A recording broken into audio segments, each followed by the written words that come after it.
On this side of the block, we've got the heater control valve, shutoff valve installed now. Obviously, we've got spark plugs, dynamo starter, distributor, and oil filter housing and so forth to install on this side.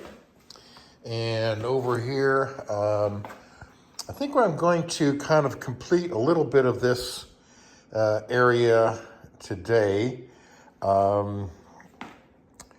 We have got, let's see if there's anything major here. Of course, we've got the petcock, the blanking plate. We now have the vent pipe over here on the tappet covers. I've got the studs installed. Those have been Loctite blue applied to those. They're all set. Got a new manifold gasket. So I'm going to apply some Permatex anti-seize lubricant on all of these studs, and we'll get some manifolds mounted up.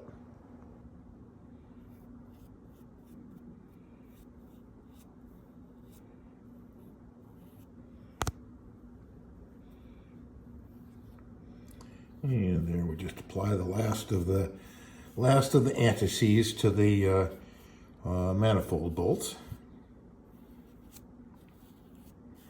Don't have to apply a lot, just to give them a coating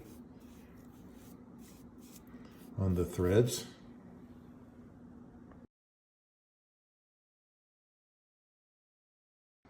I can place the manifold located with these, the outer studs. These are brass washers, brass nuts on either end.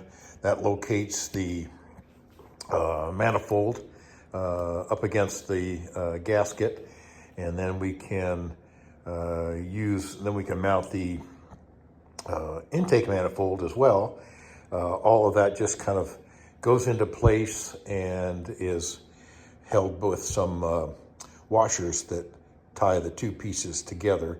I have checked the flanges thickness on both manifolds, both the exhaust and the intake, to make sure that we haven't got one that's larger than the others, which would cause a gap in the possible air leaks and so forth. This is a bit unusual. This isn't early. This would be appropriate for this engine and this year, this model of Bugeye Sprite. This plate was, I think, basically from an Austin 35, and was used as some sort of a heater device. There used to, when there was maybe a single carburetor over here. I'd have to remind myself. I've looked this up before, but this is an appropriate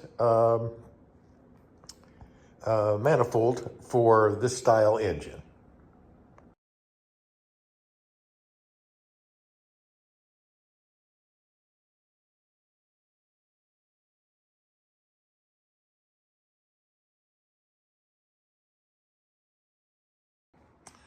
I've got the exhaust manifold and intake manifold mounted up to the block. We've got our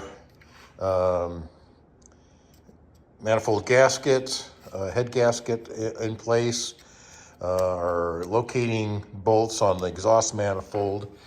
On this style manifold, there's no locating ring like on some of the later Sprite engines that help locate the intake manifold to the head. There's a little insert ring that would fit into there and then also into the head to help get that centralized. And in this engine, that is not the case.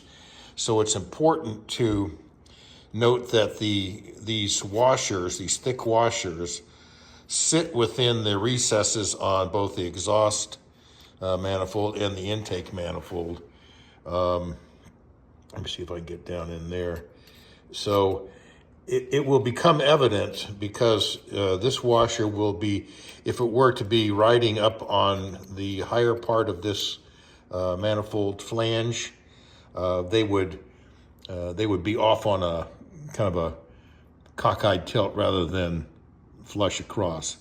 So in this case, all of them are sitting within the flanges. So that's the only real means of locating the intake manifold to the port on the side of the head. The manifold to cylinder head is only 15 pounds. In order to, I can get a torque wrench on this one. I might be able to get a torque wrench on this one. But the internal ones, the only way I can get a torque wrench on them is to remove the carburetor so that I just have a view of the manifold. But 15 pounds is not that much. So I am going to, I've elected not to remove the carburetors, just as a kind of a time thing. If during the run-in, the test, I can see there's any kind of a leak, I can remove them and torque them at that point. But at this stage, I am not going to. I'm going to certainly torque those that I can get to, and then I will use that experience, feel for that, and tighten up the center ones.